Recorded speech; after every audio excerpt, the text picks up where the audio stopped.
Hey everybody, this is Brian Seese from The Redlines. We got another episode of Backseat Guitar in the Car for you this week. This week we got Harmony Hot Haus. We got Nick and Sean with us. And we're going to do a little change in the show here. We're going to play the music first, talk afterward. Hey, is that a mole? I think you're right, brother. Well, wish was a mole in the ground. Wish was a mole in the ground. Well, mole in the ground. I'd tear that mountain down. Oh, if I was a mole in the ground. Oh, if I was a lizard in the spring. If I was a lizard in the spring. Well, listen in the spring, I'd hear them church bells sing. Oh, if I was a lizard in the spring.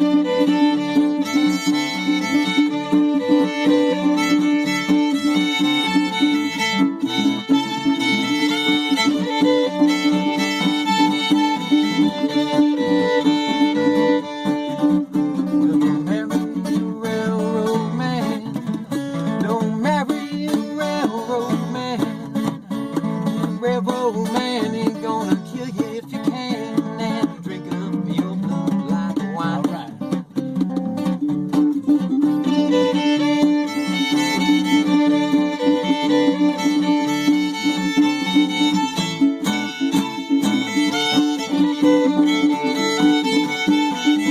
Here we go, bro.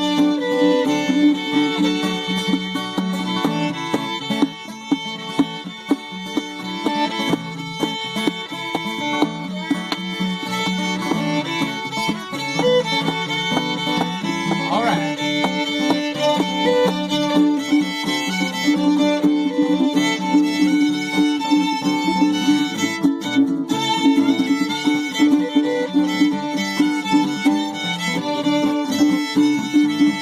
Well, wish was a mole in the ground. Oh, I wish was a mole in the ground. Well, mole in the ground, I'd tear that mountain down. Oh, if I was a mole in the ground. There we go. Not bad, boys. Yeah. You know, had to cut. Definitely different. And that was actually It's tricky with the bow for sure. You got a high roof, but even that, I don't think I did And you any tore damage. it. Oh yeah. Oh. That was the first time we've actually played that song all the way through. I forgot that. I listened to it the one time, but I forgot we kind of got Oh, don't worry about it. Two that's cool. changes. That's what we like doing with our music as well. We do a lot of not originals, but we have been doing more originals. But we like to take Was old that tunes. original? No, Or well, was that's that- No, that's actually okay. an old time Old, tune that goes old. back at least to the 1880s. I was gonna say, if it wasn't, you guys nailed it. trying to do it. What we do though is reinvent them. Okay. So that's not played any way traditional. We don't play traditional. No. He doesn't play traditional. I use a lot I'm of playing jazz electric. chords and inversions, so like. And then we you're do not gonna- modulations to other, because we get tired. A lot of those tunes are very simple. Those are kind of tunes Yeah, you you're sit right, down yeah. and play with a group of people, and they can just hop right on. It's very repetitive. So Yes, what we like to do as- is change it up and give it a little new life. So a lot of Yeah, times we cool. do, like Sean said, we also do a lot of tempo changes where, in a song we'll be playing in 4/4, and then all of a sudden we'll jump into a similar tune. It'll be like 6/8, but we'll also change keys. Yeah. Was So- there any time changes in that one? Not in that No. one. Okay. Because as I'm listening, like, I wouldn't be surprised if they threw in some time changes on me. Because I was sitting there listening, I'm like, something's not right. Well, if you want to get really technical about it, you could break down what I'm doing and say I'm doing something in 12/8 time, and Sean's doing a 2/4 or a 4/4. 4/4. So, I mean, you could say that, but really, you could write it in 4/4. But no, it's not like some of the tunes where we mix 4/4 time and 6/8, which 6/8's uncommon. So we like to try to use those. That's where we get a little Celtic vibe. And because Celtic tunes are started. constantly in 3/3. We have the Drunkard's Hiccups tunes. And that originally started because when we originally got together, Which was how long ago? About 3 years ago. Actually, Okay. it was after I was kind of in an early incarnation of one of your bands. All right, can I interject here? Absolutely. Okay. It's your show. So I know I know Nick because Nick actually played guitar in the Redlines for like 2 months or something. He was Very early incarnation. Jason Lizzie. Yeah, I don't even know who was. It was our Mike, the drummer. That Yes. He was just kind of lending a hand at the time, but. Yeah, you were in there for about 2 months. You had a lot going on. So we had Jason come in after you. But I remember the first day you came to practice, things weren't going for you well that day, and you ended up in the driveway puking. I sure did. And about a month and a half after that day, Sean and I played a gig for a benefit for the library. And I ended up in the hospital for a week immediately after it. Nearly died, actually. And so he was in rough shape when he came out. I thought, I was like, oh man, I thought I befriended you. We were gonna do this. I was like, man, you just died on me. I mean, that was. But I remember feeling so bad going to your house because I think I got sick like twice. I've got to ask though, was the sickness was that due to drinking though? No. It was related to the you same actually incident. had if I recall, there was a catering event that day at your work, and you think you ate something bad. But Mike, I thought it was that, but it ended up being. I got you. I thought you guys were like. I thought you were stringing one on like a regular. We were at band practice, man. It was all related to what eventually sent me to the hospital. I got you. So. And hey, now we're here and healthy. Yeah, and my kids forever to this day have deemed you puke dude. Puke Oh! yeah. So when I say if I need to refer to you, which generally I haven't for a long time, but today I said, hey, I need to. This is my son Noah's. I'm like, hey, I need to borrow your ukulele for a backseat guitar today, and he said, okay. I'm like, it's gonna be with Puke Dude. He's like, Puke Dude. His autograph. I'm glad he said Puke Dude and not Puke Dude. That could have been a lot worse. But the whole timing stuff started when Sean and I originally got together. We were trying to do like an Eddie Lang and Joe Venuti or Django and Grappelli thing, like a really jazz-oriented thing. Because I found this player who can really play fiddle, and I'm like, I'm talking about Sean, right? Yeah, I'm talking about Sean here. And I'm gonna make him play this. And then Sean started bringing this really Celtic stuff to the table. We're like, well, how do we make all of this work? Yeah, it was like a band with Tourette's or something. And we were all over the place. We could do, which was great. So we've kind of went through the gauntlet now. We've done everything from St. Patty's Day out, for the parade, 3 hours playing straight Celtic music to weddings and going down classical route, jazz routes and things. We're going to be playing a Scandinavian folk thing. Country club. But yeah, really what we got going on is just a very American music. So a lot of the old time tradition, that comes a lot out of Sean's wheelhouse because it has a direct tie to a lot of the Celtic and Old World.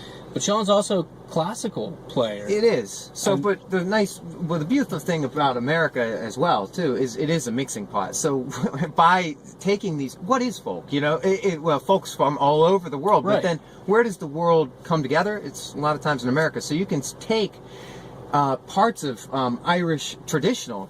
They have been done over as they came over, and they have changed in parts of Canada and in parts of America as well. And so to call it, we're just kind of putting it together all in one sound and trying to put these awesome folk genres that are always separated and try to put them together. It's really a continuation of what's been done for years. So like what is country hillbilly music? Why it's the combination of those old time tunes.